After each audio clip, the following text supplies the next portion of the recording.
السلام عليكم. إن الحمد لله نحمده ونستعينه ونستغفره ونعوذ بالله من شرور أنفسنا وسيئات أعمالنا. من يهده الله فلا مضل له ومن يضلل فلا هادي له. أشهد أن لا إله إلا الله وحده لا شريك له وأشهد أن محمدا عبده ورسوله. يا أيها الذين آمنوا اتقوا الله حق تقاته ولا تموتن إلا وأنتم مسلمون. يا أيها الناس اتقوا ربكم الذي خلقكم من نفس واحدة وخلق منها زوجها وبث منهما رجالا كثيرا ونساء. واتقوا الله الذي تساءلون به والأرحام إن الله كان عليكم رقيبا. يا أيها الذين آمنوا اتقوا الله وقولوا قولا سديدا يصلح لكم أعمالكم ويغفر لكم ذنوبكم ومن يطع الله ورسوله فقد فاز فوزا عظيما. أما بعد فإن أصدق الكلام كلام الله وخير الهدي هدي محمد صلى الله عليه وسلم وشر الأمور محدثاتها وكل محدثة بدعة وكل بدعة ضلالة. اللهم صل على محمد وعلى آل محمد كما صليت على إبراهيم وعلى آل إبراهيم وبارك على محمد وعلى آل محمد كما باركت على إبراهيم وعلى آل إبراهيم إنك حميد مجيد. പ്രിയപ്പെട്ട മക്കളെ, ബഹുമാന്യരായ സഹപ്രവർത്തകരെ, എന്നെയും നിങ്ങളെയും ഈ പ്രപഞ്ചത്തെയും പടച്ചു പരിപാലിക്കുന്ന സർവശക്തനായ പടച്ചവന്റെ രക്ഷയും സമാധാനവും അനുഗ്രഹവും എല്ലാവർക്കും ഉണ്ടായിരിക്കട്ടെ എന്ന് പ്രാർത്ഥിക്കുകയാണ്. ഈ മഹാപ്രപഞ്ചത്തിൽ നമ്മുടെ സ്ഥാനം എവിടെയാണ്? ഗ്രഹങ്ങളും ഉപഗ്രഹങ്ങളും അടങ്ങിയ ഈ അണ്ഡകടാഹം, മനുഷ്യരും മൃഗങ്ങൾ, കൃമികൾ, കീടങ്ങൾ, പ്രാണികൾ എല്ലാം നിറഞ്ഞ ജീവലോകം, അതിനിടയിൽ ഇത്തിരി പോന്ന ഈ മനുഷ്യന്റെ സ്ഥാനം എന്താണ്? എവിടുന്ന് വന്നു? എന്തിനു വന്നു? എങ്ങോട്ട് പോകുന്നു? ചുറ്റുപാടുമുള്ള പ്രാണികളും കൃമികളും കീടങ്ങളും പ്രാണികളും ചത്തുവീഴുന്നത് നമ്മൾ കാണുന്നു. അവയും നമ്മളും തമ്മിലുള്ള വ്യത്യാസം എന്താണ്? ബുദ്ധിയും വിവേകവും തന്റെ ഇടവും ഉണ്ടെന്ന് പറയുന്നു. ലോകത്തിന്റെ നെറുകയിൽ നിന്നുകൊണ്ട് അത്യുന്നതമായ സൃഷ്ടി മനുഷ്യനാണെന്ന് പറയുന്നു. എന്തിന്? ജീവിതം എല്ലാ ജീവിക്കുമുണ്ട്. എല്ലാ ജീവിയും മരിക്കുന്നു, നശിക്കുന്നു. കഴിഞ്ഞുവെങ്കിൽ എന്തിന് സഹോദരങ്ങളെ നമുക്ക് ഇത്രയും ബുദ്ധിയും വിവേകവും തന്റെ ഇടവും ലഭിച്ചു? സംസാരിക്കുവാനുള്ള ശേഷി എന്തിനാ? അവതാരണ ശേഷി എന്തിനാ? അപ്പോൾ മരണമറക്കപ്പുറത്ത് വല്ലതും അവശേഷിക്കുന്നുണ്ടോ? ലോകത്ത് കഷ്ടപ്പെടുന്ന, വിഷമിക്കുന്ന, വേദനിക്കുന്ന, അന്യായമായി കഷ്ടപ്പെടുന്ന, വേദനിക്കുന്ന കോടിക്കണക്കിന് ആളുകളുണ്ട്. എല്ലാ ജോലിക്കാർക്കും, ഉദ്യോഗസ്ഥർക്കും, പണിക്കാർക്കും കൂലി കിട്ടണമെന്ന് വിചാരിക്കുന്നു. കൂലി കിട്ടിയില്ലെങ്കിൽ സമരമാണ്, സംഘട്ടനമാണ്, ഘോരാവയാണ്, ധർണയാണ്. വിലക്കയറ്റമുണ്ടാകുമ്പോഴും അല്ലാത്തപ്പോഴും കൂലി വർദ്ധിപ്പിക്കുവാൻ വേണ്ടി, ശമ്പളം വർദ്ധിപ്പിക്കുവാൻ വേണ്ടിയുള്ള സമരങ്ങൾ ഊർജിതമാണ്. പണിയെടുത്തവന് പ്രതിഫലം ലഭിക്കണമെന്ന മാനുഷികമായ താൽപ്പര്യമാണത്. എങ്കിൽ രാവും പകലുമായി ഒരുപാട് നന്മകൾ ഇവിടെ നടക്കുന്നു, ഒരുപാട് തിന്മകളും ഇവിടെ നടക്കുന്നു. എല്ലാറ്റിനും അർഹമായ പ്രതിഫലം ലഭിക്കുന്നുണ്ടോ? ഇല്ല. മാതാപിതാക്കൾ മക്കളെ എല്ലാ തരത്തിലും കഷ്ടപ്പെട്ട് സഹായിക്കുന്നു, സേവിക്കുന്നു, വളർത്തിയെടുക്കുന്നു. ആ മക്കൾക്ക് നൽകിയ സേവനത്തിന്റെ പകരമായി മാതാപിതാക്കൾക്കെല്ലാം തിരിച്ചു കിട്ടുന്നുണ്ടോ? സാമൂഹ്യ സേവകന്മാർ ലോകത്തിന്റെ നാനാഭാഗത്ത് വന്നു. അവർക്കെല്ലാം ശരിയായ പ്രതിഫലം ലഭിച്ചോ? അബ്രഹാം ലിങ്കനെ കൊന്ന വിൽക്ക് ബൂത്തിന്, ഗാന്ധിജിയെ കൊന്ന ഗോഡ്സേക്ക്, അതുപോലുള്ള ഒരുപാട് കൊലയാളികൾക്ക് അർഹമായ ശിക്ഷ ലഭിച്ചോ?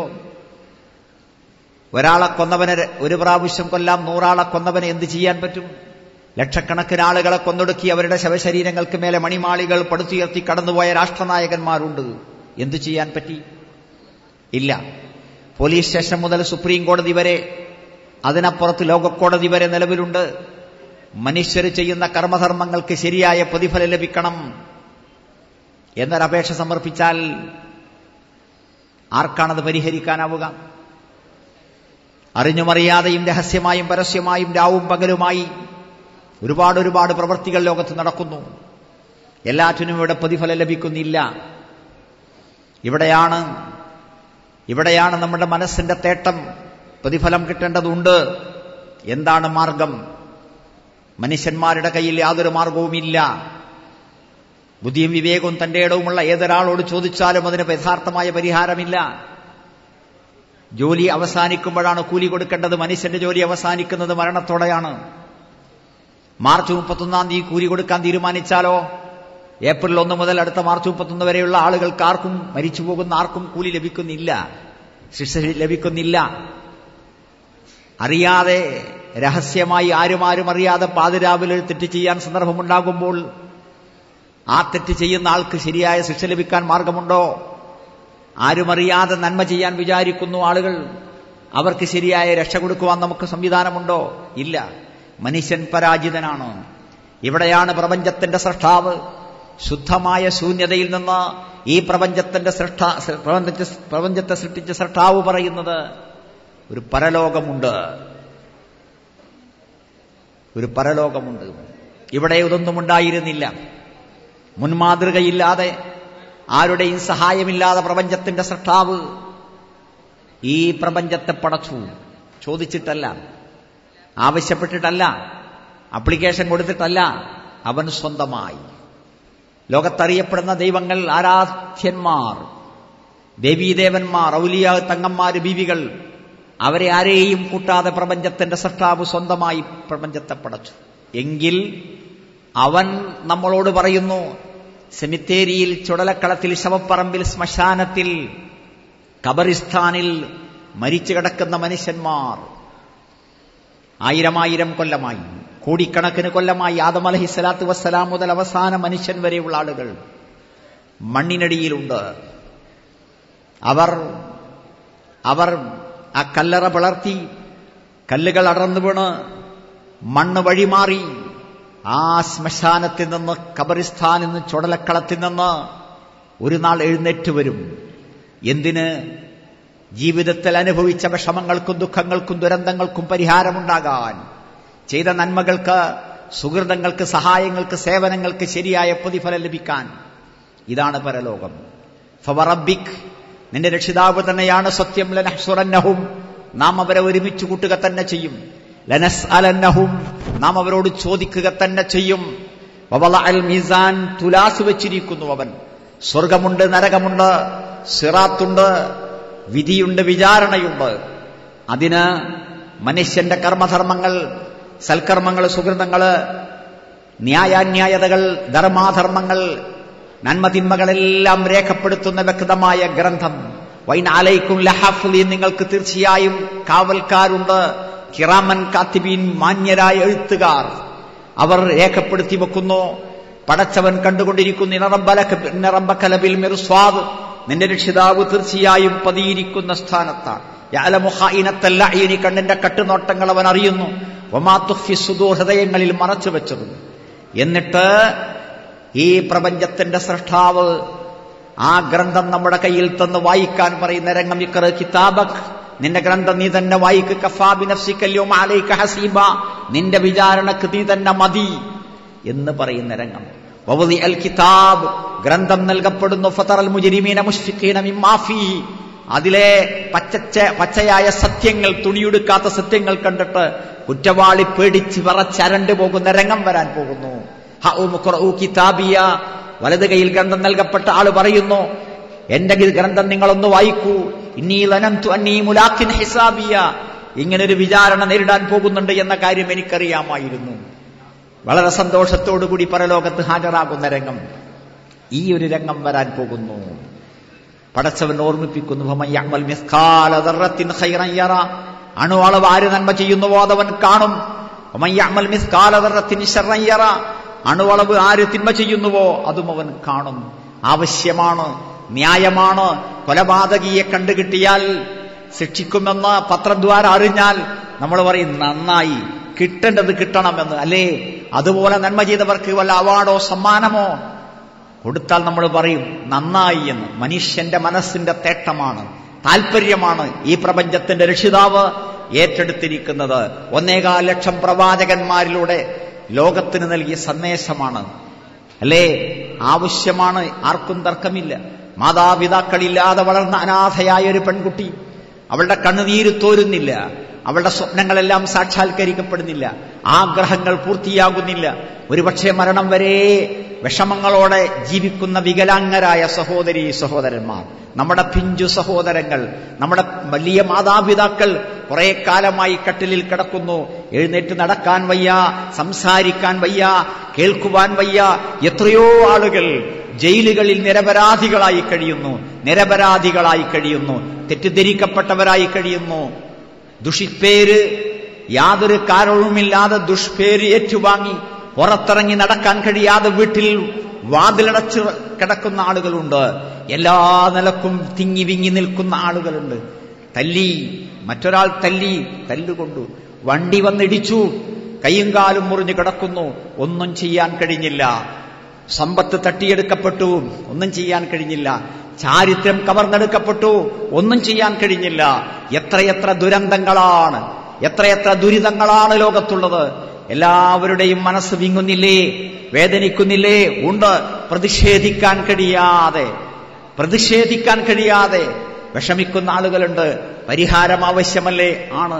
ലോകത്ത് നോക്കുക നിങ്ങൾ, കള്ളന്മാരും കൊള്ളക്കാരും കള്ളക്കടത്തുകാരും അക്രമികളും അനീതി ചെയ്ത ആളുകളും ഒരുപക്ഷെ ബഹുമാനം ഏറ്റുവാങ്ങുന്നു.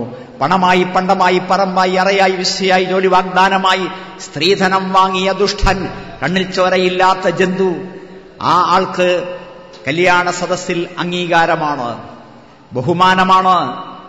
വാർഡ് മെമ്പർ മുതൽ മന്ത്രിമാരും MLA മാരും MP മാരും നേതാക്കന്മാരും എല്ലാവരും കല്യാണ സദസ്സുകളിൽ ഹാജരാകുന്നു. പുതുവസ്ത്രം ധരിച്ച് വാഹനം പിടിച്ച് നേരത്തെ എത്തുന്നു. എന്തിന്? ഈ തിന്മ ചെയ്തവനെ ആശീർവദിക്കുവാൻ, അവന് വേണ്ടി പ്രാർത്ഥിക്കുവാൻ, അവനെ കണ്ടൊന്ന് സന്തോഷം പറയാൻ, അവന്റെ കല്യാണത്തിൽ പങ്കെടുക്കുവാൻ. ആ പെണ്ണിന്റെ കണ്ണുനീരിൽ കുതിർന്ന ബിരിയാണി, ആ പെണ്ണിന്റെ പിതാവിന്റെ വിയർപ്പിൽ കുളിച്ച ആ ബഹുമാനപ്പെട്ട ബിരിയാണി കഴിക്കുവാൻ ലജ്ജയില്ലാതെ, മനസ്സാക്ഷി കുത്തുപോലുമില്ലാതെ കടന്നു വരുന്ന ആയിരക്കണക്കിന് ആളുകൾ. ആ പെണ്ണിന്റെ വികാരത്തിന് ഒരു പരിഹാരം ആവശ്യമില്ലേ? ആ പെണ്ണിന്റെ രക്ഷിതാക്കളുടെ കഷ്ടപ്പാടിനൊരു പരിഹാരം ആവശ്യമല്ലേ? ആണ്. ഈ പ്രപഞ്ചത്തിന്റെ സൃഷ്ടാവ് പറയുന്നു, പരലോകമുണ്ട്. എന്ത് അണുമണിത്തൂക്കം നന്മ ആര് ചെയ്തോ അതിന് പ്രതിഫലം, അണുമണിത്തൂക്കം തിന്മ ആര് ചെയ്തോ അതിന് ശരിയായ ശിക്ഷ. വിശ്വാസി അത് മനസ്സിലാക്കുമ്പോൾ നെഞ്ഞത്ത് കൈവച്ച് അവൻ പറയുന്നു, അഊദു ബില്ലാഹി മിനശ് ശൈത്വാനിർ റജീം, ബിസ്മില്ലാഹിർ റഹ്മാനിർ റഹീം, അൽഹംദുലില്ലാഹി റബ്ബിൽ ആലമീൻ, അർറഹ്മാനിർ റഹീം, മാലികി യൗമിദ്ദീൻ. അൽഹംദുലില്ലാഹ്, പടച്ചവനാണ് സർവസ്തുതിയും. എന്തുകൊണ്ട്? മാലികി യൗമിദ്ദീൻ, കൂലി തരുന്ന ദിവസത്തിന്റെ ഉടമസ്ഥനാണവൻ. ഇങ്ങനെ ഒരു പരലോകം വരാൻ പോകുന്നു. അപ്പോൾ ആവശ്യമാണ്, ന്യായമാണ്, മനുഷ്യന്റെ പ്രകൃതിയുടെ തേട്ടമാണ്, താല്പര്യമാണ്. എന്തിന് ഇവിടെ മനുഷ്യന്റെ കർമ്മധർമ്മങ്ങൾക്ക് ശരിയായ പ്രതിഫലം ലഭിക്കുന്നില്ല എങ്കിൽ ആ പരലോക വിശ്വാസത്തിന്റെ ഫലം എന്താണ്? വ്യക്തമാണ്. മനുഷ്യന്റെ മനസ്സിൽ രൂഢമൂലമാകുന്ന നന്മയുടെ, സൽസ്വഭാവത്തിന്റെ, സംസ്കാരത്തിന്റെ, മര്യാദയുടെ ലക്ഷണങ്ങൾ, അതിന്റെ അടിസ്ഥാനത്തിൽ ഉണ്ടാകുന്ന ജീവിതത്തിലെ മാറ്റം. ഉമർ ഫാറൂഖ് റളിയല്ലാഹു തആല അൻഹുവിന്റെ ഭരണകാലത്തെ പാലിൽ വെള്ളം ചേർക്കുന്ന വീട്ടിലെ നല്ലവളായ പെൺകുട്ടിയുടെ സംഭവം നിങ്ങളുടെ ഓർമ്മയിലുണ്ട്. ഉമറിന്റെ കൽപ്പന, പാലിൽ വെള്ളം ചേർക്കണം. തള്ളമകളോട് പറയുന്നു, ഉമറിന്റെ കൽപ്പന, പാലിൽ വെള്ളം ചേർക്കാൻ പാടില്ല. പാലിൽ വെള്ളം ചേർക്കുന്നത് ചൂഷണമാണ്, തട്ടിപ്പാണ്, വെട്ടിപ്പാണ്, അല്ലേ? തള്ളമകളോട് പറയുന്നു രാത്രി പാലിൽ വെള്ളം ചേർത്ത് വെക്കാൻ. മകള് പറയുന്നു ഇല്ല, സാധ്യമല്ല. എന്താ കാരണം? ഉമറിന്റെ കൽപ്പനയുണ്ട്. തള്ളയുടെ ന്യായമായ ചോദ്യം, ഉമർ ഇത് കാണുമോ? ഉമർ ഇത് അറിയുമോ? ഇല്ല, പക്ഷേ പടച്ചവൻ അറിയും. പരലോകമുണ്ട്. ന്യായാന്യായതകൾക്ക് അർഹമായ രക്ഷാശിക്ഷകൾ നൽകുന്ന യഥാർത്ഥമായൊരു പരലോകത്തെപ്പറ്റിയുള്ള വിശ്വാസം, ഈ വിശ്വാസം മനുഷ്യന്റെ മനസ്സിലുണ്ടാകുന്ന മാറ്റമാണ്. ഇസ്ലാമിക ഭരണമാണ്, ഇസ്ലാമിക ശരീഅത്താണ്, ഖുർആനും സുന്നത്തുമുണ്ട്. ഉമറുൽ ഫാറൂഖിനെ പോലെയുള്ള നിഷ്കൃഷ്ടമായ കൃത്യമായ നീതിയുക്തമായ ഭരണം നടത്തുന്നൊരു ഭരണാധികാരിയുണ്ട്. പക്ഷേ തള്ളയുടെ മനസ്സിൽ മാറ്റം വന്നിട്ടില്ല. അതുകൊണ്ട് തള്ളയുടെ ജീവിതത്തിൽ മാറ്റമില്ല. അവർക്ക് പാലിൽ വെള്ളം ചേർക്കരുതെന്ന് തോന്നലുണ്ടാകുന്നില്ല. മകളും തള്ളയും ഒരു വീട്ടിലാണ് താമസിക്കുന്നത്. രണ്ടു കൂട്ടരുടെയും ഭരണാധികാരി ഒന്നാണ്, രണ്ടു കൂട്ടരുടെയും നിയമം ഒന്നാണ്, ഭരണഘടന ഒന്നാണ്. പക്ഷേ മകളുടെ മനസ്സിൽ മാറ്റമുണ്ടായതുകൊണ്ട് അവർ പാലിൽ വെള്ളം ചേർക്കാൻ തയ്യാറാകുന്നില്ല. നടന്നു പോകുമ്പോൾ ഒരു പേഴ്സ് കണ്ടാൽ ഒരുപക്ഷേ അത് എടുക്കണോ വേണ്ടയെന്ന് ആലോചന വരുന്നു. അങ്ങോട്ടും ഇങ്ങോട്ടുമൊക്കെ നോക്കുന്നു, ആരും കാണുന്നില്ല എന്ന് കണ്ടാൽ അതെടുക്കാൻ ഒരു തോന്നലുണ്ടാകുന്നു. ഒരുപക്ഷെ എടുക്കാൻ തുനിയുമ്പോഴതാ ഒരു ജീപ്പിന്റെ ശബ്ദം, ഒരു വെളിച്ചം. അപ്പൊ നമ്മള് പേഴ്സ് എടുക്കുകയാണെന്ന് വിചാരിപ്പിക്കാതെ മൂത്രയിക്കാനിരിക്കുകയോ മെല്ലെ അവിടുന്ന് തടി തപ്പുകയോ ചെയ്യുന്നു. കാരണം തെറ്റ് ചെയ്യുന്നത് ആരും കാണരുത് എന്ന് വിചാരിക്കുന്നു. സ്വന്തം താൽപര്യങ്ങൾ അനുസരിച്ച് തെറ്റായ, ആരോഗ്യത്തിന് ഹാനികരമായ, പടച്ചവന്റെ സന്ദേശത്തിന് വിരുദ്ധമായ പുകവലിയോ മറ്റോ നടത്തുമ്പോൾ, വീടി വലിക്കുമ്പോൾ, സിഗരറ്റ് വലിക്കുമ്പോൾ പിതാവ് വരുന്നത് കണ്ടാൽ, ഒരുപക്ഷേ പ്രിയപ്പെട്ട അധ്യാപകൻ വരുന്നത് കണ്ടാൽ അതൊന്ന് മറച്ചു വെക്കാൻ ശ്രമിക്കുന്നു, ഇല്ലേ? പക്ഷേ പടച്ചവൻ കാണുന്നുണ്ട്. ഈ ബോധമുണ്ടെങ്കിൽ ആരും അറിയാതെ പാതിരാവിൽ ഒരു തെറ്റ് ചെയ്യാൻ സന്ദർഭമുണ്ടാകുമ്പോൾ തീർച്ചയായും നമുക്ക് ആ തെറ്റിൽ നിന്ന് വിട്ടുനിൽക്കാൻ സാധിക്കും. എങ്കിൽ കൈവിലങ്ങില്ലാതെ, കൽത്തുരുങ്ങില്ലാതെ, ചാട്ടവാറില്ലാതെ മനുഷ്യരെ നന്മയിൽ നിലനിർത്തുവാൻ ഈ ഒരു ബോധത്തിന് സാധിക്കും. അതുകൊണ്ടാണ് ഭരണമാറ്റമല്ല മനം മാറ്റമാണ് നമുക്ക് ആവശ്യം എന്ന് ഇസ്ലാം പഠിപ്പിക്കുന്നത്. ഈ അർത്ഥത്തിൽ മനുഷ്യന്റെ സ്വന്തമായ ജീവിതത്തിലേക്ക് ഇറങ്ങി വരുന്നു ഈ പരലോകബോധം. എന്തിന് നന്നാകണം? ഇവിടെ ഒരുപാട് മനുഷ്യ സേവനത്തിന്റെ വകുപ്പുകളുണ്ട്. ആ മനുഷ്യ സേവനത്തിന്റെ സഹായത്തിന്റെ വകുപ്പുകൾ ആളുകൾക്കെല്ലാം ആവശ്യമാണ്. എല്ലാ മാതാപിതാക്കൾക്കും വയസ്സുകാലത്ത് സംരക്ഷണം ലഭിക്കേണ്ടതുണ്ട്. വിധവകൾക്കും അഗതികൾക്കും അനാഥകൾക്കും അരക്ഷിതരായ ആളുകൾക്കും ഇവിടെ സഹായം ലഭിക്കേണ്ടതുണ്ട്. സുരക്ഷിതത്വം ലഭിക്കേണ്ടതുണ്ട്. അവനവന്റെ കൈ മറ്റുള്ളവരുടെ മൂക്കിൻ തുമ്പിൽ തട്ടാതെ നോക്കേണ്ടതുണ്ട്. നീതിയും ന്യായവും ധർമ്മവും ഒക്കെ പാലിക്കപ്പെടേണ്ടതുണ്ട്. പക്ഷേ അടിസ്ഥാനപരമായൊരു ചോദ്യം നമ്മുടെ മുമ്പിൽ വെക്കുന്നു: എന്താ കാര്യം? നന്നായിട്ടെന്ത് ഗുണം? ഇവിടെ വല്ലതും കിട്ടാനുണ്ടോ? ഇല്ല. മോശമായാൽ എന്താണ് പ്രശ്നം? മോഷ്ടിക്കാൻ പാടില്ല. എല്ലാ മതങ്ങളും മാത്രമല്ല, എല്ലാ മനുഷ്യരും പറയുന്നു മോഷണം തിന്മയാണ്. എന്താ മോഷ്ടിച്ചാൽ? അതൊരു ജോലിയാണ്. മോഷണം ഒരു തൊഴിലാണ്. മോഷ്ടിച്ചാലും പണം കിട്ടുന്നു, കൈക്കൂലിയായി പണം കിട്ടുന്നു, സ്ത്രീധനമായി പണം കിട്ടുന്നു, പലിശയായി പണം കിട്ടുന്നു. അധ്വാനിച്ചാലും പണം കിട്ടുന്നു. കല്ല് ചെത്തുന്നതും കള്ളു ചെത്തുന്നതും തമ്മിൽ എന്താണ് വ്യത്യാസം? മോഷ്ടിക്കുന്നതും പോക്കറ്റടിക്കുന്നതും കൂലിപ്പണിയെടുക്കുന്നതും തമ്മിൽ എന്താണ് വ്യത്യാസം? ഈ അടിസ്ഥാനപരമായ ചോദ്യത്തിന്റെ മറുപടി എന്താ? എല്ലാം പണമാണ്. അത് അന്യന്റെ മുതലാണ് എന്നാണോ? അന്യന്റെ മുതലാണല്ലോ കച്ചവടത്തിലൂടെ ലഭിക്കുന്ന ലാഭം. കൂലിപ്പണിയെടുക്കുമ്പോൾ കിട്ടുന്ന കൂലി, ശമ്പളം, അതെല്ലാം അന്യന്റെ മുതലാണ്. അതും ഇതും തമ്മിലുള്ള വ്യത്യാസം എന്താണ്? പോലീസ് പിടിക്കും. പോലീസ് പിടിക്കില്ലെങ്കിലോ? പോലീസിനെ മറികടക്കാനുള്ള വകുപ്പുകൾ, തന്ത്രമന്ത്രങ്ങൾ കയ്യിലുണ്ടെങ്കിലോ? അപ്പൊ അവസാനം നമ്മൾ പറയേണ്ടെങ്കിൽ വരും, ശരി, നീ മോഷ്ടിച്ചോ, നീ കൈക്കൂലി വാങ്ങിക്കോ, അല്ലെ? ഇവിടെയാണ് പരലോകബോധം. ഇതൊരു വസ്തുതയാണ്. ഇഹലോകം ഒരു വസ്തുതയാണോ? എങ്കിൽ പരലോകം വസ്തുതയാണ്. കാരണം ശുദ്ധമായ ശൂന്യതയിൽ നിന്ന് ഈ പ്രപഞ്ചത്തെ സൃഷ്ടിച്ച അള്ളാഹുവിന്, പ്രപഞ്ചത്തിന്റെ രക്ഷിതാവിന്, സെമിത്തേരിയിലും ശവപ്പറമ്പിലും ചുടലക്കളത്തിലും കബറിസ്ഥാനിലും കിടക്കുന്ന മനുഷ്യരെ എഴുന്നേൽപ്പിച്ചു കൊണ്ടുവരാൻ പ്രയാസമുണ്ടോ? ഇല്ല. കോടി മനുഷ്യർക്ക് ആവശ്യമായ മത്സ്യവിഭവങ്ങൾ കടലിലുണ്ട്. ഈ മണ്ണിന്റെ താഴെ, ഈ മണ്ണിന്റെ പുറത്ത്, ഈ ഭൂമിയുടെ പുറത്ത് കുറച്ച് ഒന്ന് കിളച്ച് വിത്തിട്ടാൽ മുളച്ച് വരുന്ന കായ്കനികൾ ഉണ്ടാകുന്ന ചെടികളും മരങ്ങളും, അരിയും ഗോതമ്പും പച്ചക്കറിയും ഇലക്കറിയും എല്ലാം ഉണ്ട്. അതിന് താഴെ ഓയിലും ഗ്രീസും പെട്രോളും ഡീസലും സ്വർണവും വെള്ളിയും എല്ലാ ഖനിപദാർത്ഥങ്ങളും ഇവിടെയുണ്ട്, അല്ലേ? ഇതെല്ലാം ഒറ്റക്കുണ്ടാക്കിയ പ്രപഞ്ചത്തിന്റെ സൃഷ്ടാവിന് പരലോകമുണ്ടാക്കുവാൻ യാതൊരു പ്രയാസവുമില്ല. എങ്കിൽ മനുഷ്യന്റെ മനസ്സിനെ മാറ്റിയെടുക്കാൻ പറ്റുന്ന ഏറ്റവും പ്രധാനപ്പെട്ട ഒരു വിശ്വാസമത്രേ പരലോകം. അതുകൊണ്ട് ഈ പ്രപഞ്ചത്തിന്റെ സൃഷ്ടാവ് വീണ്ടും വീണ്ടും ഓർമ്മിപ്പിക്കുന്നു, പരലോകം തീർച്ചയായും ഉണ്ട്, അന്ത്യനാൾ തീർച്ചയായും സംഭവിക്കുക തന്നെ ചെയ്യും, സംശയിക്കണ്ട. ഈ മനുഷ്യരെല്ലാവരും ജീവിച്ചുകൊണ്ടിരിക്കുന്ന ഭൂമി, കാലിന്മേൽ കാല് വെച്ച് കസേരയിലിരിക്കുന്ന നമ്മൾ, 200-300 നിലകളുള്ള കെട്ടിടങ്ങൾ, കായിക താരങ്ങൾ ഓടുകയും ചാടുകയും മറിയുകയും ചെയ്യുന്ന ഭൂമി, അതിശക്തമായ വേഗതയിൽ കറങ്ങിക്കൊണ്ടിരിക്കുന്ന ഭൂമി, മേലാപ്പായി നിൽക്കുന്ന ആകാശം, നക്ഷത്രങ്ങള് എല്ലാം സ്മൂത്തായി നടക്കുകയാണ്. ചെറിയൊരു ബ്ലോക്ക് വന്നാൽ നമ്മളപ്പോ വിഷമിക്കും, വേവലാതിപ്പെടുന്നു. ഒരു കിടിലമുണ്ടായാൽ, ഭൂകമ്പമോ ചെറിയൊരു ജലപ്രളയമോ ഉണ്ടായാൽ ജനജീവിതമാകപ്പാടെ സ്തംഭിക്കുന്നു, ലോകം വെള്ളത്തിലാകുന്നു, 1000-ങ്ങളും 10,000-ങ്ങളും നശിക്കുന്നു. എന്നാൽ കോടാനുകോടി ജനങ്ങൾ താമസിക്കുന്ന ഈ ഭൂമിയും ആകാശവും ചന്ദ്രൻ നക്ഷത്രങ്ങളുമെല്ലാം വലിയൊരു മാറ്റത്തിന് വിധേയമാകാൻ പോകുന്ന അന്ത്യനാൾ. ഇദസ്സമാഉൻ ഫതറത്, ആകാശം കഷ്ണം കഷ്ണമായി അടർന്ന് ഉതിർന്നു വീഴുന്നു. ഇദന്നുജൂമുൻ കദറത്, നക്ഷത്രങ്ങൾ ഉതിർന്നു വീഴുന്നു. യൗമ തകൂനുസ് സമാഉ കൽമുഹ്ലി വതകൂനുൽ ജിബാലു കൽഹിൻ, പർവ്വതങ്ങൾ കടഞ്ഞെടുത്ത പഞ്ഞിക്കഷ്ണങ്ങൾ പോലെ ഈ അന്തരീക്ഷത്തിലാകെ പാറിപ്പറന്ന് നടക്കുന്ന രംഗം വരാൻ പോകുന്നു. ഇദശംസു കുവ്വിറത്ത്, കത്തിജ്വലിക്കുന്ന സൂര്യൻ പൊലിഞ്ഞു പോകുന്നു. ഇദസ്സമാഉൻ ശഖത്ത്, ആകാശം പൊട്ടിപ്പൊളരുന്നു. അങ്ങനെ ഈ പ്രപഞ്ചത്തിന്റെ സൃഷ്ടാവ് നിശ്ചയിച്ച പരലോകം.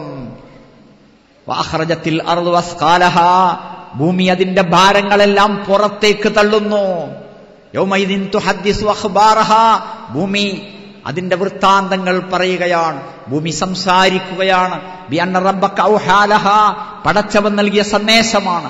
അങ്ങനെ ഫൈദാ നുഫിഖ ഫിസ്സൂർ, കാഹളത്തിൽ ഊതപ്പെടുമ്പോൾ ഫൈദാഹും മിനൽ അജ്ദാസി ഇലാ റബ്ബിഹിം യൻസിലൂൻ, റബ്ബിന്റെ പക്കലേക്ക്, പ്രപഞ്ചത്തിന്റെ സൃഷ്ടാവിന്റെ അടുക്കലേക്ക് ശവപ്പറമ്പിൽ നിന്ന്, ചുടലക്കളത്തിൽ നിന്ന്, ശ്മശാനത്തിൽ നിന്ന്, ഖബറിസ്ഥാനുകളിൽ നിന്ന് മനുഷ്യർ എഴുന്നേറ്റ് വരികയാണ്. ആരൊക്കെയാണ് അവിടെ കിടന്നിരുന്നത്? അവിടെ കിടന്നിരുന്നത്? ഓരോ മനുഷ്യനും ജീവിച്ചിരിക്കുമ്പോ വിവിധങ്ങളായ സന്ദർഭങ്ങളിൽ പറയും, ഞാനില്ലെങ്കിൽ ഒന്നും നടക്കൂല, ഞാനങ്ങ് വേഗം വിട്ടു ചെല്ലട്ടെ, ഞാനില്ലെങ്കിൽ ഒന്നും ശരിയാവില്ല.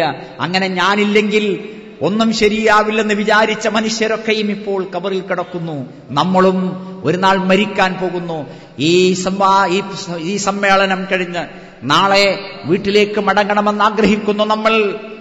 എന്നിട്ട് ചില ജീവിതത്തിലെ അടിയന്തരമായ മാറ്റങ്ങൾ വരുത്തണമെന്ന് വിചാരിക്കുന്നു, സന്ദേശങ്ങൾ പ്രചരിപ്പിക്കണമെന്ന് വിചാരിക്കുന്നു.